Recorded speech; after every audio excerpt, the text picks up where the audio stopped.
स्वागत है आपका हमारे चैनल हाइपोथेसिस में। एक विचार जो मेरे मन में आया है, इसका किसी अन्य से पथ प्रांत से कोई संबंध नहीं है। अगर ऐसा संबंध दिखता है तो यह संयोग मात्र है। हमने अपने पूर्व के चैनल में मौन, खामोशी और शांति पर चर्चा की थी। इसके साथ ही हमने खामोशी के ऊपर एक अलग एपिसोड भी किया था। आज काफी चर्चा का विषय है सोनम बेवफा है। आज की सबसे चर्चित मर्डर मिस्ट्री में सोनम नाम की एक लड़की ने राजा रघुवंशी, जिसके साथ अभी 11 मई को उनका विवाह हुआ था, उनको असम कामाख्या मंदिर से मेघालय ले जाकर एक गहरी खाई में गिराकर मार दिया गया। और एक थर्ड क्लास ग्रेड का एक्टिंग करते हुए वह गाजीपुर में पुलिस के द्वारा पकड़ी गई। उसने सोचा उन्होंने कि राजा रघुवंशी जैसे एक भरे पूरे मनुष्य को, जो एक भरे पूरे परिवार से आता है, मारकर उसकी हत्या करके वह चैन की सांस लेकर अपनी आगे की जिंदगी जी लेंगी। यहाँ घृणित आत्मविश्वास है या फिर ऐसा फ्रस्ट्रेशन जो अपने आप को तबाह करने की हद तक अपने आप को सही मानता है। एक ऐसा माइंड से जो यह तय कर चुका था कि किसी भी हद तक चले जाने में कोई खतरा नहीं है। अपने पति को करने के बाद, पुलिस की कस्टडी में आने के बाद जी काले कपड़े में सोनम की तस्वीर आ रही है। अगर उन फोटो पिक्चर का एनालिसिस किया जाए तो देखा जा सकता है कि उनके चेहरे पर कोई शिकन नहीं है, कुछ पछतावा नहीं है। ऐसा है कि हाँ, मैंने यह कर दिया और मुझे करना था क्योंकि मैंने सोच लिया था, इसीलिए मैंने कर दिया और करके ही मुझे अंतिम अवस्था में पहुंचना था, चाहे यह कितना भी खतरनाक हो। आगे क्या होगा क्या जाने, लेकिन यह मुझे करना था और मैंने करके ही दम लिया। इस तरह का चेहरा, इस तरह का माइंडसेट उनकी खामोशी और उनके दृढ़ आपराधिक प्रवृत्ति को दिखाता है। उनकी खामोशी जिसकी लगातार चर्चा की जा रही है।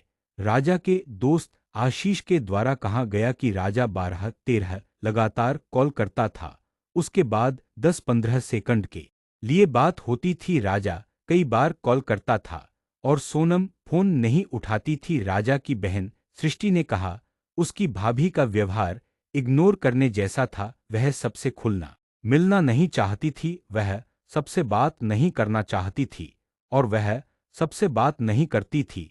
इस एक महीने के 30 दिन में वह केवल 4 ही दिन अपने ससुराल में रही और इन 4 दिनों में भी उन्होंने पूरी तरह से अपने आप को खामोश और रिजर्व रखा।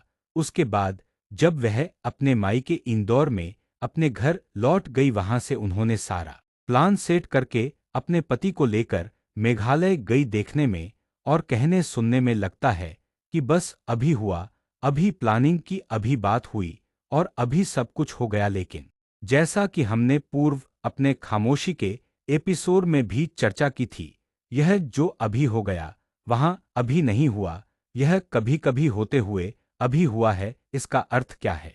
इसका अर्थ है खामोशी, डिप्रेशन, फ्रस्ट्रेशन, आपकी ऐसी इच्छाएं जो आपको पता है कि पूरी नहीं होगी, और अगर पूरी होगी तो आपको उसके लिए षड्यंत्र करना पड़ेगा। उसे षड्यंत्र के लिए आप तैयार हैं या तैयार नहीं है, और यदि आप तैयार हो जाते हैं तो उसे तैयारी में कितनी चीज लीगल है और कितनी चीज इलीगल है, और इन सब के पता होने के बावजूद भी अगर आप कदम बढ़ाते हैं तो इसका मतलब है कि यह अभी नहीं हुआ, यह कभी कभी से अभी हुआ है। यह केवल प्यार का मामला नहीं है। आज जो उनके कथित प्रेमी राज कुशवाहा कहे जा रहे हैं, तो सिर्फ यह प्रेम का मामला नहीं है। प्रेम कई तरह के हो सकते हैं।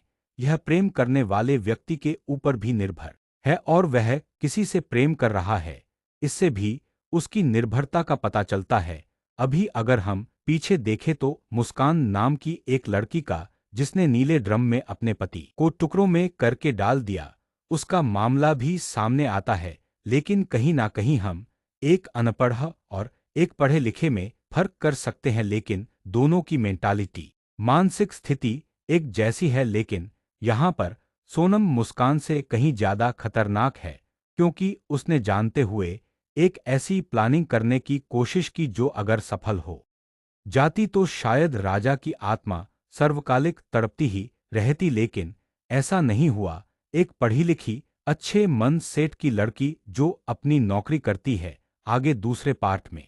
To be continued in next episode.